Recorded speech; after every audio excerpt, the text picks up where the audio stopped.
Welcome to the Last Jedi debate at DragonCon.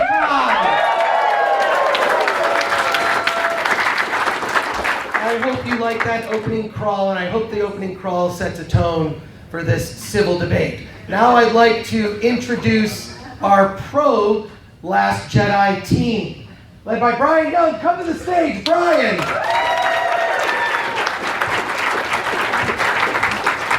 And a quick intro, Bryan, if people don't know who you are.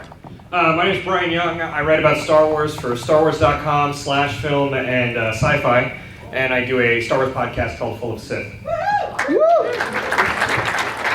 Also joining the stage from Film Thread, Bobby LePire. Quick intro about yourself, Bobby. I'm a reviewer at Film Thread, formerly of Terribly Fun Films, and I just really like Star Wars. Okay. Also joining the stage, Shane Mackey. Shane is a comedian and a longtime DragonCon attendee. Yes.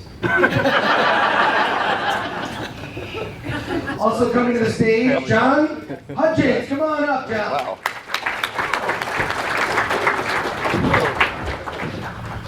Oh, hi everyone. I'm a filmmaker and an artist. You probably more know me from, I used to work on a bunch of Star Wars games, and I worked on Babylon 5. And also joining the stage, Anne Butler. Come on up.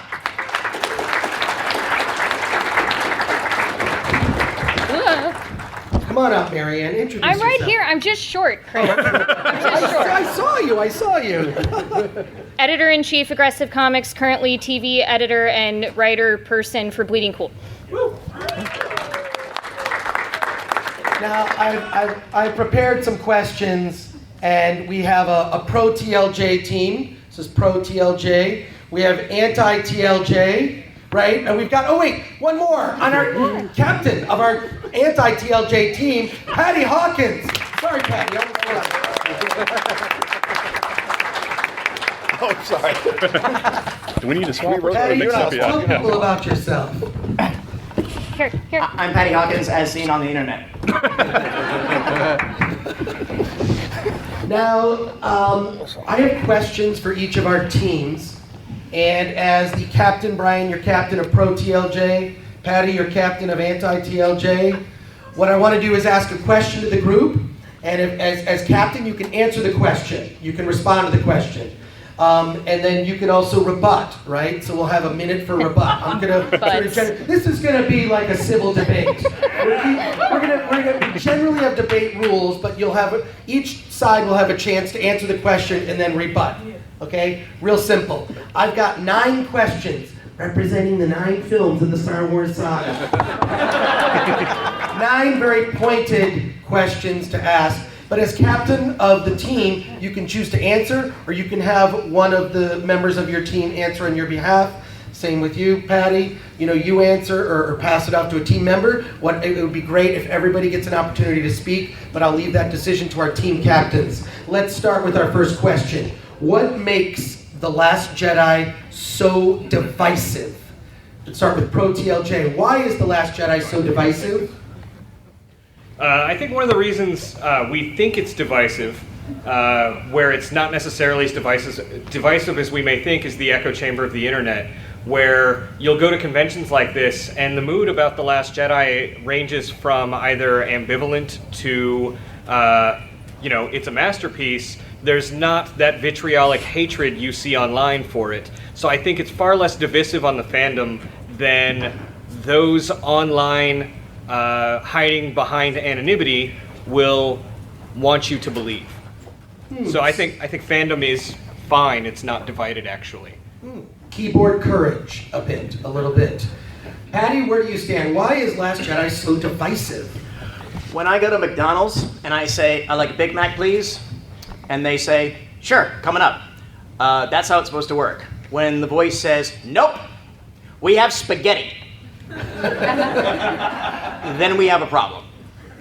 What McDonald's are you going to? Italian McDonald's. Now, Patty, Italian McDonald's. Follow up. How does that apply to Last Jedi? If you can just make the correlation between ordering at McDonald's And I think there is a creative disconnect of the core continuity of of Star Wars as it existed up until this point. I'm curious how. Yeah. Like what? Where's the disconnect? I think what we're led to believe in the earlier films, and this dates back to the previous one too. And I don't want to play the subverting expectations card, which I think is a bit of I think it's a canard. I just like, if I go to see something, I want within its continuity I want plot twists. I don't want character twists. And I felt like we were talking about the character Luke, which is probably one of the biggest sticking points. I just don't see how that character would have evolved in that direction. I don't see him running away, and I don't see him living this way too. But also, that's also within a framework of the story, but also too, we're also talking about some ancillary ideas as well of one creator did one movie, and then another creator did an entirely different movie, and it seems like there was a creative disconnect in that one notes from one guy wasn't accepted by the other one. And I'm not going to blame that on J.J. Abrams or Rian Johnson. Everything else was too. They were given the power to make the movie they wanted to do, which is fine. I just felt I'm watching two different visions, and it didn't work for me. Well, I got one point to make about Luke running away. You say that it's not in his character. He didn't have very many lessons, but both of the people that he trained under ran away. I mean, Yoda got his ass handed to him by the Emperor. He went and hid on Dagobah for 20, 30 years. Obi-Wan went and hid on a desert planet with Luke, granted, but he ran away. He ran away from the problem that he created. But Luke never ran away. Yeah. Luke he ran does. away. Luke's... And I felt like he should not have. Yeah, Obi-Wan. Well, yeah, Yoda did, but that's not saying that it's a wrong or right. You feel that way. That doesn't make the movie bad. well, here's a follow-up question. True or false, Luke Skywalker's attitude and actions in The Last Jedi were out of character? We're kind of discussing this now, but I really want to hit on that. I think one of the biggest problems we see when people talk about what they dislike about the movie, which I'm old enough to remember when The Empire Strikes Back came out. I saw it in the theater when I was a kid. That's why I'm called the Ancient One. But also, I remember people hating The Empire Strikes Back. Mm-hmm. They were upset. Someone stood up and just said, "That's it." Like, they were angry at the end of the movie because we've never seen a movie take that kind of a risk. So, and by the way, go back and look at reviews of The Empire Strikes Back. They were not stellar across the board positive reviews. So I just want to throw that out there. But was Luke Skywalker, was it out of character for him to act the way he did in The Last Jedi based on our expectations from the previous trilogy? Absolutely not. Luke Skywalker is wholly consistent as a character through the movies, even if we disagree with what that consistency is. Luke Skywalker's temptation in The Empire Strikes Back was that he was going to go save his friends, and that this was what his masters told him was going to cause a problem. It's the same thing that Anakin went through in Attack of the Clones. He went to save his mother. It's these connections that they have that lead them down that dark path. Yoda told him this would lead him down that dark path, and that would forever dominate his destiny, and it has. Luke lets go and gives in to the dark side in Return of the Jedi, when Vader puts before him the specter that Princess Leia would be turned to the dark side. And Luke stops himself after unleashing that anger and cutting off his father's hand and getting ready to kill him. It's only then that he stops himself. So that when we learn that Luke has a vision much worse than what Vader gave to him, he gets an actual view into the future and a look into the dark blackness of Ben Solo's heart. He has that same thought, and he stops himself much sooner than he did with Vader. The Luke that was 24 years old would have killed Ben right then because he would have given into that anger. The Luke in The Last Jedi that we saw from the past stopped himself, right? Because The Force Awakens established this. If Luke Skywalker didn't save Han Solo in The Force Awakens, why? And I believe that The Last Jedi gave us the only possible explanation that Luke did not rescue Han in The Force Awakens. I don't think there's a disconnect between what J.J. Abrams did with Luke and what Rian Johnson did with Luke. I think it's literally the only possible explanation to maintain continuity. Okay. All right. That was in depth. Who's taking this?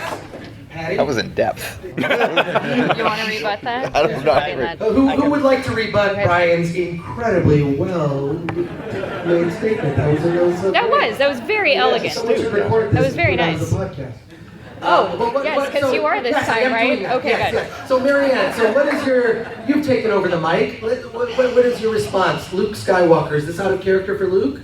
It depends on which Luke Skywalker we're talking about, because if we're looking at the series as a whole, which is meant to grow with everyone, with the viewers, the characters are meant to grow as the audience grows, gets older, gets wiser. So if we're talking about an aged Luke making this decision, maybe-ish. And again, if you look at it from the point of view, I agree that all of his teachers have done the exact same thing, and so he's going to do what he was taught.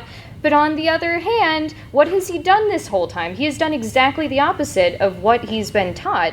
So why the hell would he run away without, like, a really good reason?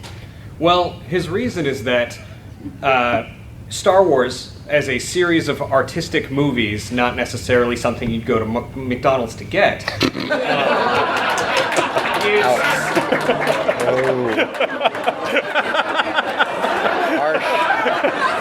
Harsh. But mixed spaghetti. Wait a second. Finish. I can't. They won't let me. Was that a McBurn? Star Wars is cyclical, right? Star Wars is cyclical, and the path of the Jedi is something that Luke saw as corrupted. In his speech to Rey in the Jedi Temple over the fountain of the Prime Jedi on the temple on Octo, Luke explains that it was the corruption of the Jedi that caused all the suffering in the galaxy, and it's very much Luke feeling that taking the Jedi off the table will end that cycle of violence. It's rooted in Arthurian legend. It's the same fantasy mythologies that we go through, that we draw to all of Star Wars from. It's an evolution of that. It's a different story for that. So it follows the cycle and follows a hero saying, I have to break this cycle, because if I don't, we're going to create more Jedi that will create more people like Ben Solo. And whether Ben Solo takes that hard turn to the right or not, I'm going to end more suffering in the long run by ending the Jedi. And that to Luke, this is a heroic act. It's heartbreaking to him, and he doesn't like it, and he's grumpy about it. But this is what he feels he needs to do for the greater benefit of the galaxy, and what's more Luke Skywalker than that? Yeah. Does anyone on the anti-team want to respond? I still wonder if his vision of Ben wasn't sent to him by Snoke, since Snoke is like, well, I did this, and I did this thing, and I did this thing. So what if he did that too? And he's the one that caused that If it was diversion. just Snoke, would Ben collapse the building on him and slaughter all of his students? Could be. We don't know. We don't know. Well, no, he turned the rest. Well, I think part of the problem also right now, you're talking about people hating Empire, is, we're looking at this in the middle of the story. We can look back at the original trilogy, having lived it, internalized it for 30, 40 years. We don't know how this is going to end yet. I mean, we don't know what JJ has got planned. We don't know what he and Ryan have spoken about. Lens flares. Lens flares. Very few of that. That's a Star Trek Jag. But we don't know where this is going yet. So I think a lot of this is too early to. I mean, we're going to talk about it, but I think some of it's too early to really discuss completely. Patty, did you want to say anything? I was just curious. I was just wondering if it meant that you wanted to speak or say some words. I won't take up any more time. I'll just sit here and dream of Happy Meals. Okay, we can't. Let's not. Look, we want to have a civil debate. We're all having fun here. We're talking about Star Wars, people. Okay, so Patty. Yeah. Next question. Okay, we'll get to the next question. Let's get to the next. Here it comes. Hug it out. Hug it out. Sit down. And so it begins. Okay. But real quick, what you were saying about Sense a disturbance in the force. what you were saying about the story not being over yet. At Empire, when I was a kid, I knew the story. I didn't know the story was going on because we were used to trilogies like that back then. So I was like, this is a downer. You never know what's going to happen. So, but I agree with what he says about don't know where it's going. But at the time back then, I thought this could have been over. I thought Empire might have been the end of it. You don't know. Okay, let's move on to our next question. What humor worked and what humor didn't work in The Last Jedi? We'll start with the anti-team. What humor worked and what humor didn't work? What humor is something that comes up as a complaint about the film. What do you think about the humor in The Last Jedi? Chewbacca turning vegetarian halfway through didn't work for me at all, I thought. Getting guilted by a bunch of beakless penguins, to not eat their brethren. Well, that's only while they were looking. As soon as they turned their back, that thing was toast. He already cooked it. He already cooked it. Toast! Just eat it. Just eat it. It's right there.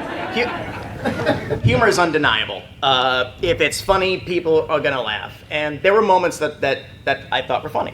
Some of the jokes fell flat. I'm not so anti on that really. On the humor side? It was what it was, and humor now, and people like the Marvel films and the quip fests and all the memes about that. That's part of that's basically baked into the cake now for all of our mainstream popcorn films. That there's going to have this element of humor, and it didn't fail, it didn't succeed. I think humor is wildly subjective, and that's one of the things. If people complain about the humor in a film, it's like, okay, that didn't work for you. I mean, I love Charlie Chaplin and Abbott and Costello movies, but that's not everybody's cup of tea because it's purely subjective. Now we agree on something. Okay. Yeah. But I really found it consistent with Star Wars. I think Poe teasing General Hux at the beginning as General Hugs follows sort of this direct line of humor to the previous film in The Force Awakens, where he's like, who talks first? You talk first? I don't understand you with the apparatus. But that goes all the way back to A New Hope, too, where Han is like, we had a reactor leak here, very large leak, very dangerous. It's that same sort of blustery bravado from that sort of character that we're used to, and it's very consistent with Star Wars, whether it works for you or not. At least we didn't get any, poop jokes or all those awful 3PO head gags, It got a little meta-aware at times. I think that's probably my biggest criticism. For exactly that same point right there, it was like, okay, and this is kind of true with all these films too, is that, and I don't know if it's a choice or if they feel beholden to throw these, maybe they feel like they're throwing Easter eggs out to the fans for these callbacks. I liken them to bones without meat on them. I was just like, no, we've dined on this already. Give me something new. Whatever your thoughts are on terms of characterization or plot, the best parts of the humor. Well, whatever you thought of the characterization or the plot in Force Awakens, Last Jedi, what have you, the best part of the humor is it felt natural to the story, which is something nobody's ever said about the prequel trilogy. Like, that humor just comes out of nowhere and it doesn't make sense in the scene. It's just a cutaway gag for no reason. That's a different debate I would like to debate you with. Well, let's At least here, when BB-8's going off about Finn being like leaky and in the weird plastic wrap, like that makes sense to the story because nobody knows he's awake yet. Yeah, so just my audience reaction. Do you love the porgs? And my audience reaction. Do you dislike the porgs? It's about 50-50. No, it's not. No, it's not. No. Can we ask that same question about Ewoks, Heather? though? Yeah, Ewoks. How many people love Ewoks?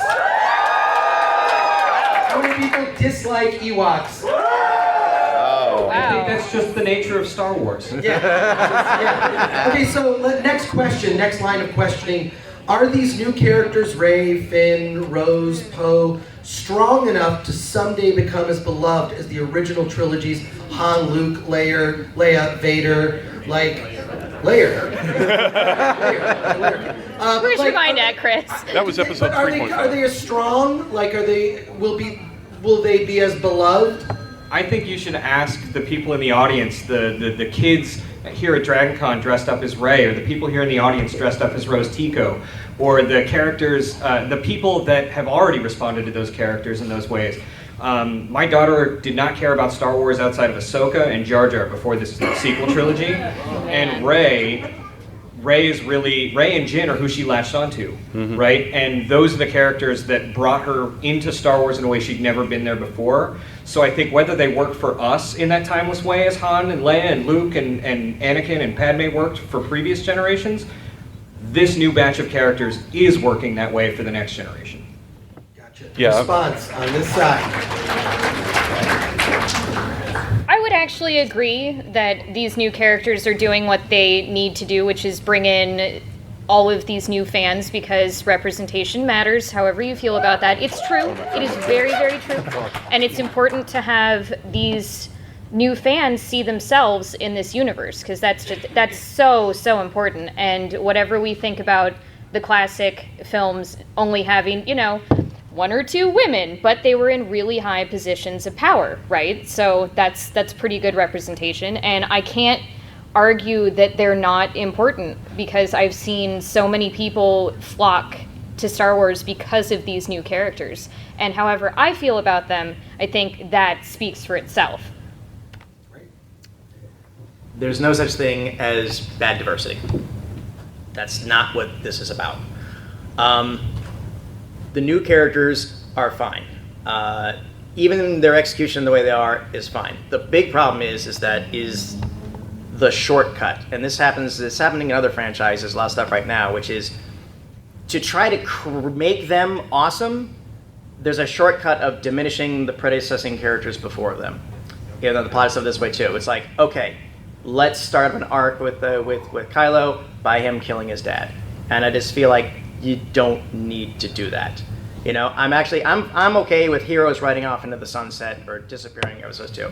I don't like, and then this my taste is too, but having our characters being written out and I think it's a poor fashion to propel their story arcs, I think is unnecessary. Let these characters be these characters. Let these characters be awesome. It's like, by the way, Rose, stand up, take a bow. You're great. Please, thank you.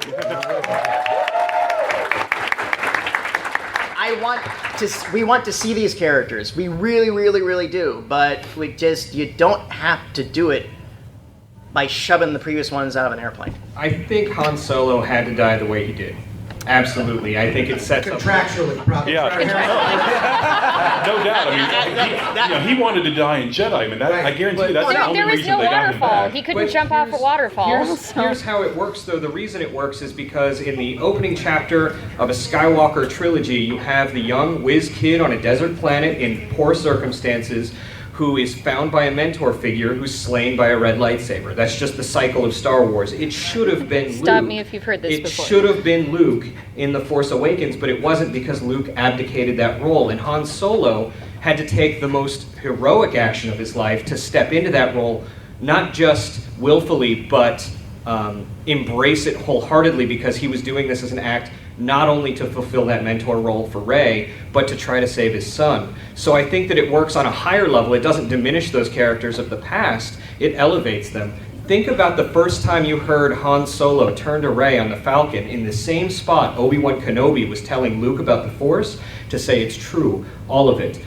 5 feet from where he said this was all a lot of simple tricks and nonsense. It's such an amazing outgrowth of his character that it advances him in a way that I think makes him a richer character than he ever has been. How can this character... This is it's. I look at it as not as character. I look at it as a mechanical screenwriting standpoint of, we got to have him do this and set this up to move the character onto this. But it was not character, it was utility. And also in that as well, all those years he and Chewie, like the second this thing happened with his son, he and Chewie have been kind of floating around without the Falcon, leaving his wife. I don't buy it. There's some really great books for you, too. Okay, well let's change the topic. Will they be in my Happy Meal? Let's change the topic, and I want to ask: was it a good idea to kill? Was it a good idea to kill Snoke? Okay. Was it a good idea? You're back. Was it a good idea to kill Snoke? Because, and does it even matter who Snoke was? Because you hear so many people just want to throw out, they want Snoke to be a thing. Everybody has a Snoke theory. Who is Snoke? Where did he come from? Where did he get that gold robe? Was he at a Trump hotel? Was he in outer space? What was he doing in that gold robe?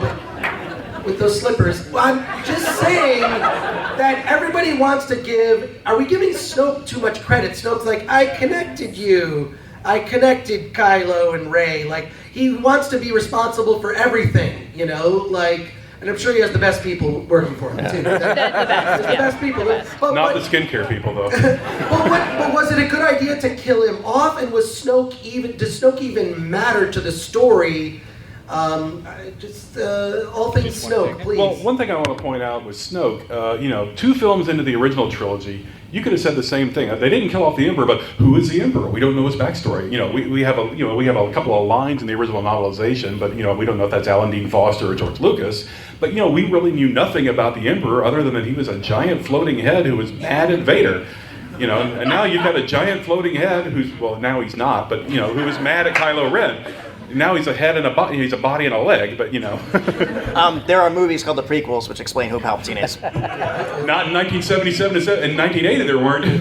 But the point of the matter is, retroactively, we know that now. And the whole problem with Snoke is that we could have and should have again. I mean, killing him off and everything else is fine. But ultimately, the thing about Snoke is that Snoke is an empty set.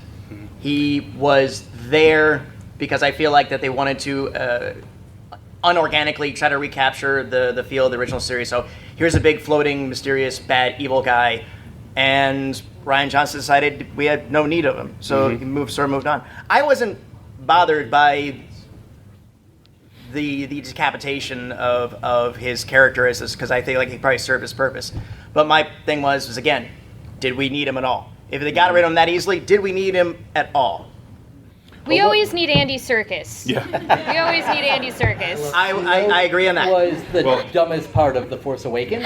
Yeah. By a lot, he served no purpose, only to fill in a pointless role to feel like the Emperor from the original trilogy, and killing him off was one of the best moves this movie made, because it allowed them to get out of that, and anytime The Last Jedi wasn't trying to be one of the other movies, choose one, it doesn't matter, and doing its own thing, it was remarkable, and it was original and interesting, because it didn't feel like a Star Wars movie. It felt different and original while still taking place in that universe, and when that was going on, I was wrapped up in it. It was exciting.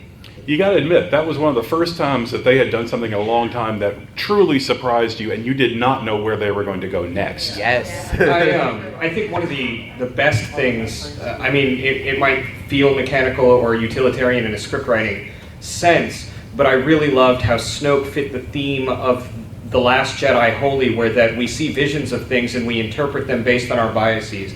That's what Luke was doing with his vision in Ben. That's what Ben and Rey were both doing with their vision, seeing each other, joining forces with each other. Snoke saw the same thing and saw himself coming out on top and wasn't able to do that. So the themes of like not meeting your heroes and being careful how you interpret that whole from a certain point of view thing is very dangerous. And so I think from that perspective, he filled his place quite nicely in that. And then I think that there's nothing more scary and unhinged than an overly entitled middle-aged white man taking control of the single most destructive force in the galaxy, right? Like, so the next movie gives Kylo Ren so much more to go through as far as being a villain.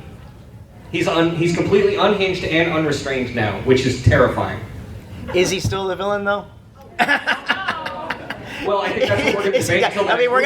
Hopefully we'll get that resolved in the next thing too, because I will say this much, because there's obviously, I think there's several plans, but the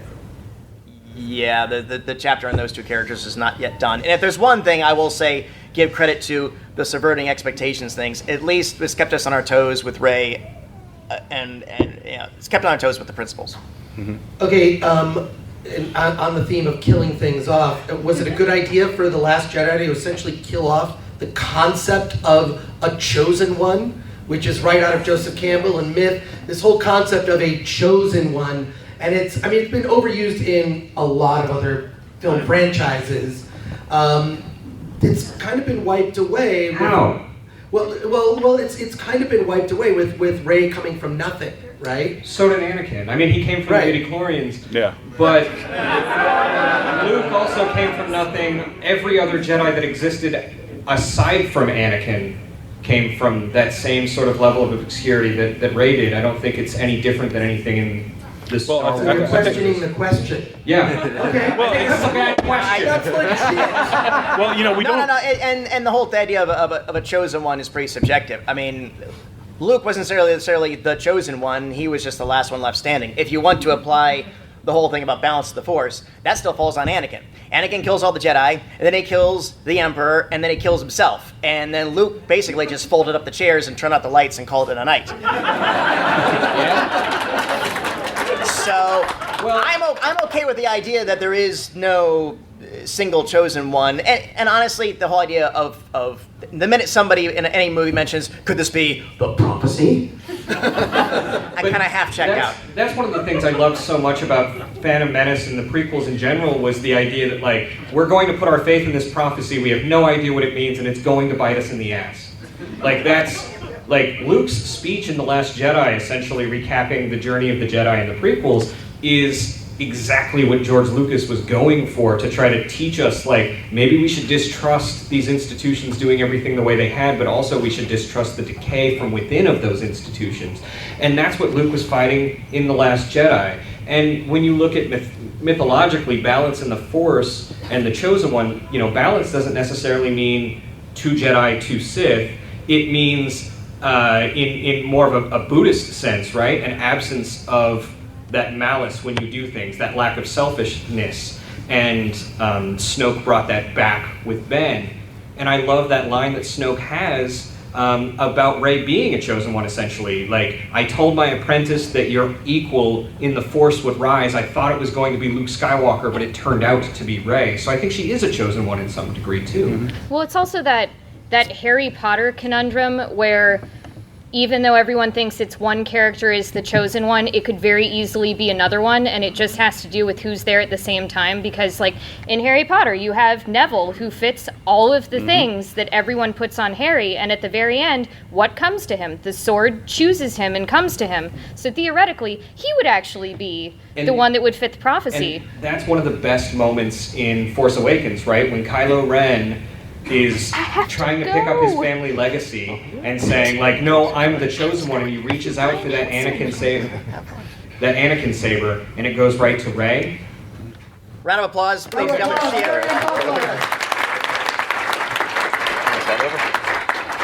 has to go save the galaxy. She's ditching us for Brian Henson. I think she's got a good excuse. That's a good excuse. Well, my whole theory about the prequels is that George Lucas said that he made them for kids, but then people complain that there's all these politics. But my thought is that George Lucas was trying to train a group of young children to get involved in politics.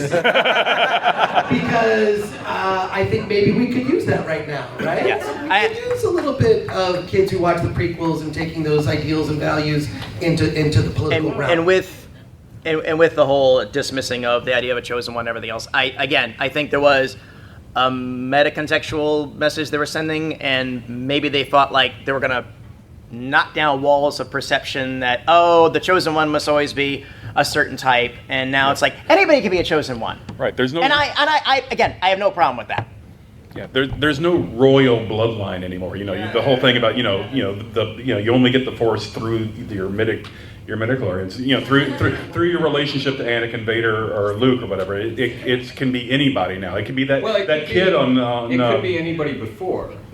I mean, in the prequels, there was only two people. You know, there was only one Skywalker conceived of the midichlorians, but every other Jedi still had the Force, and so did every other Sith. Right, but the storytelling for the last 40 years has been only about the Skywalker Well, that's family for because the most this is part. the Skywalker saga. But we're moving past that.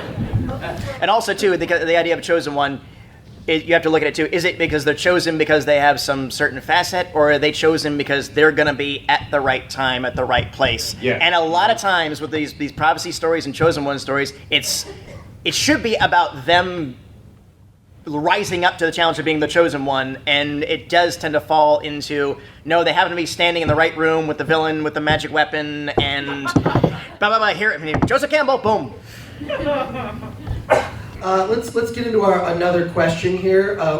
One of the biggest complaints about The Last Jedi is the way the character of Luke Skywalker was handled. And he was effectively the Obi-Wan Kenobi, or he's the Obi-Wan Kenobi of this trilogy. Was Luke Skywalker's fading away in The Last Jedi, is that a fitting end to the character? Well, I will say that was one of the few things in the movie that I didn't like. I understand it, but I didn't quite care for it, because especially with Carrie passing, it's like we needed somebody to help carry the next film. But He's a Jedi. He's effectively immortal. He'll be back. They announced him in the cast. I know. He knows him disappearing is becoming immortal. Yeah, I mean, he's So, going to be a pest, to Kylo for the next 20 years, which I'm looking forward to. I guess I just what is death to a Jedi who knows the path to immortality? So him dying, while it was heartfelt and surprising and made me bawl like an idiot, it was inevitable, right? This was Luke finally taking up the sword of his destiny that he should have in The Force Awakens. He should have been the one on that bridge. But now we don't know what those rules are. Is he going to run into Dad? Mm-hmm. Obi-Wan? Yeah, no, is it going to be like, is sort of a Ghost Jedi support group? Do they go on spacemeetup.com and then have where the Ghost Jedi get together and talk about being Ghost Jedi? I'll take back. We will. I will take back everything if you could CGI Dooku as an evil Force spirit to come back into the Well, but they've talked. George Lucas and Dave Filoni have talked really specifically about how the ability to take a Force ghost is so rooted in a final act of selflessness and giving up your life into something. And Dooku didn't do that. But that's what made Luke's end, his disappearance, so poignant, though, is because he did ultimately give up the resistance to himself as a mythology and embraced that finally for the good of the entire galaxy. And leading up to that, there was one of the things that they did about this is Rian Johnson took the rules of the Jedi really seriously for that last fight, because Yoda said a Jedi uses the Force for knowledge and defense, never for attack. Luke beat the crap out of Kylo Ren and never laid a finger on him. Woo. Nice. Hey. Okay. Well, okay. I was going to ask, does the Dooku ghost have a head? Nearly headless Dooku. Well, that would save a lot of work and a lot of rights with the Lee estate. Yeah. But my thing about Luke, he went out as, I guess, best as he could under the constraints of that plot, which I disagree with. I don't like anything that he did, but that last line, "See you around, kid," whatever, I thought that was Luke. But that was how Luke would, a grown-up Luke would go on out, saying something that was almost Han Solo-ish. Mm-hmm. And I think if you disagree with Luke's handling in Last Jedi, your problem isn't actually with Last Jedi, it's with The Force Awakens. They could have given him that was JJ that cut him out of that film, Because otherwise, why doesn't he save Han? Right? That's what the entire point of Empire Strikes Back was. Because he didn't know, you could argue he didn't know what was going on or anything to that effect. But exactly, But if he had to have taken himself out of the Force to not sense that Han was in danger, otherwise he would have been there. Luke was removing himself from temptation. It's like it's like quitting Tinder. I can see the wheels turning in there. So when I take a crap, is there a difference from when I start and when I finish? McDonald's. I know. All right, let's mix it up with another question. Should J.J. Abrams' Episode 9 take the fan backlash into account? No. Well, good consensus on that, even from the audience. Should the fan backlash, should that be taken into account when making Star Wars movies? It's not a question of the fan backlash. It's all about the money. Is that because that's what it is too? You speak of. And again, yeah, we're poking fun at each other at the McDonald's thing else, and this is a smart guy here, by the way. But the whole thing is that I chose the McDonald's analogy very simply because Star Wars and all this, you can look at it as art, and that's totally cool. And a lot of people do. Love to look at this passion. I look at it as entertainment commerce. It's a business. And under the present direction it's going into, it's not doing as well, and it's not going up to its expectations. So if J.J. Abrams, and I think Abrams, despite my criticisms of everything else, I think he is just savvy enough to realize, okay, maybe a little course correction is necessary. And the measure of that is how do you sift the vitriol from both sides, and in terms of, okay, where's the middle ground again? And how is he going to find that? And I think he's just talented enough to maybe find that. Cool. But this has happened before. I mean, Empire did nowhere near that amount of business that Star Wars did. Return of the Jedi upped it back up. Attack of the Clones. Attack of the Clones, exactly the same way. I mean, Star Wars has this pattern. The first movie in the trilogy blows the doors off. The second one, oh my God, something's gone wrong. It didn't make any money. This is a disaster. The third one, oh, everything's good again. Yeah, how many times has Star Wars been declared dead? Right? Well, there was Star that Wars whole is dead. 86 to 89. Every week since 86. Yes, precisely. You know what it is, honestly, here's what it really boils down to. Does J.J. Abrams need to listen to the fans, the backlash, or anything else? No, because that's going to be all, bring her a bit back to life, or Luke wakes up, what a strange dream I had, or what else. No. It's all about you listen to what the fans want, and then a good creator gives them what they need. And that is what Star Wars, I think, needs right now. It needs somebody to bring balance back to this whole franchise. Try to right the ship a little. Rian Johnson's job in the middle part of the trilogy is to knock everything out of balance so that when it comes back into balance in episode 9, it feels all the sweeter. It's the same thing with, like, the harder you're made to laugh in a movie, the harder you'll be able to cry. That's the pattern we're on, and I think that there's going to be a reevaluation from some of the fans who dislike The Last Jedi after episode 9 puts it into the right context. Well, on that note, I have a theory about episode 9. Has anyone seen my theory video? It's on YouTube. Yeah. It's great, because I'm going to show it to you. It's like a 5-minute video, which I want to show a 5-minute video at the end before you leave, because I want to show you my prediction for episode 9. It's 5 minutes. It's like you'll see. I don't know if you've seen it, but is this the one that I think is absurd? Yes. It's absurd. But I'm basing it on evidence and logic, but I have a question. Okay, we'll discuss after. Okay, so I have a question, and this is basically my final question. We can have open debate. We'll show this video, and then we can debate the video. But here's my question for everyone. If you loved The Last Jedi, tell me what you disliked most about it. And if you disliked and hated The Last Jedi, tell me what you loved most about it. See? Okay, we're trying to bring them together. There's going to be hugs after this, whether they want them or not. Okay, so what do you, if you loved it, what did you dislike? All the worst things about The Last Jedi I can lay directly to the feet of The Force Awakens. Doomhall Gleeson, or however you say his first name, is still terrible in that role. He's not a fit as Huxley. It's awkward and weird. It doesn't fit his general sensibility. If you saw something like About Time, it's a bad performance. Doesn't agree with you. And Holdo could just pull Poe aside and tell just him her plan. She was stuck up. No. She can. He's one hotshot pilot. He's not the And who man. messed everything up because she was stubborn for no reason. He messed everything up because he was stubborn for no reason. Yeah, they both were, and nobody got better for it. She outranks him. She gets to do that. Yeah. Okay, so all the guys... I like that they're all turning on each other right now. This is fantastic. This proves everything. This proves everything. 2 on 1. 2 on 1. It's going precisely as I foresee. Once she takes over from her and relieves her command, that's when you do it, right?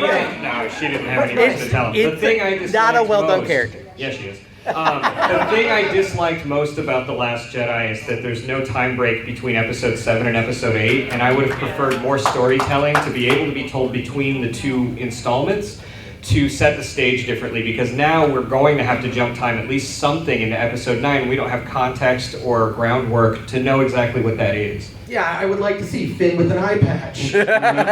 Or a bit, you know what I mean? Or just the characters you see, Poe with a beard, whatever. Just like Now I'm mix all it up. burning up to argue about Holdo. Okay, so for those who disliked, Patty, for those who disliked The Last Jedi, tell me what you really loved about it. Just the throne room battle was amazing because it actually, for that brief minute, it kind of puts them together. Snoke's gone. I don't know why the guards care after that. I'm like, all right, boss is dead. We're not getting paid.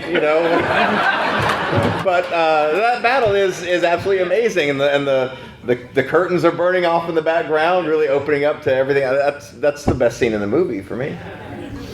I agree. The end credits. No.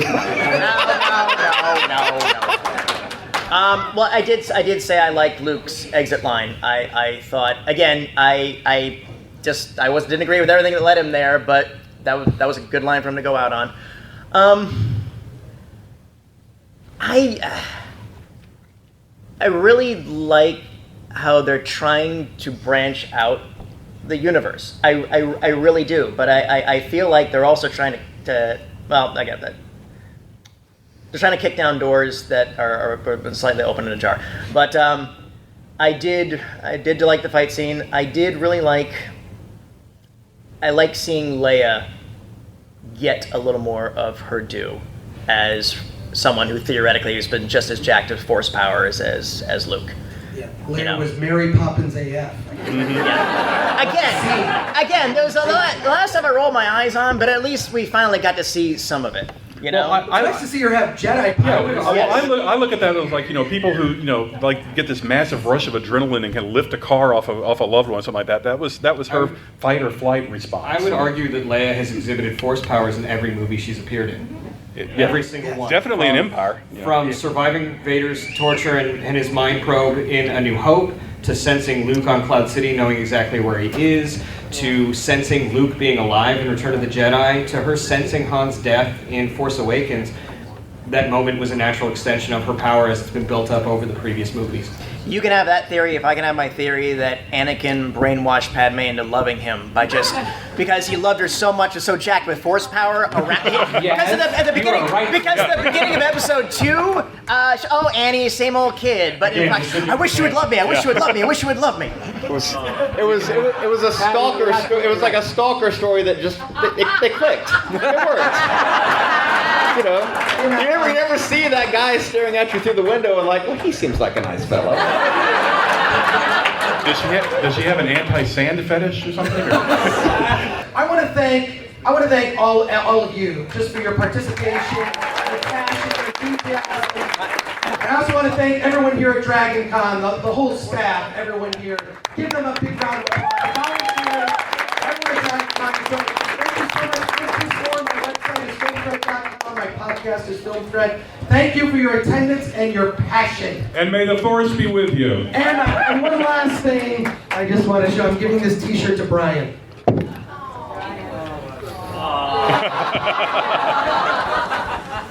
And Star Wars fans, keep it civil.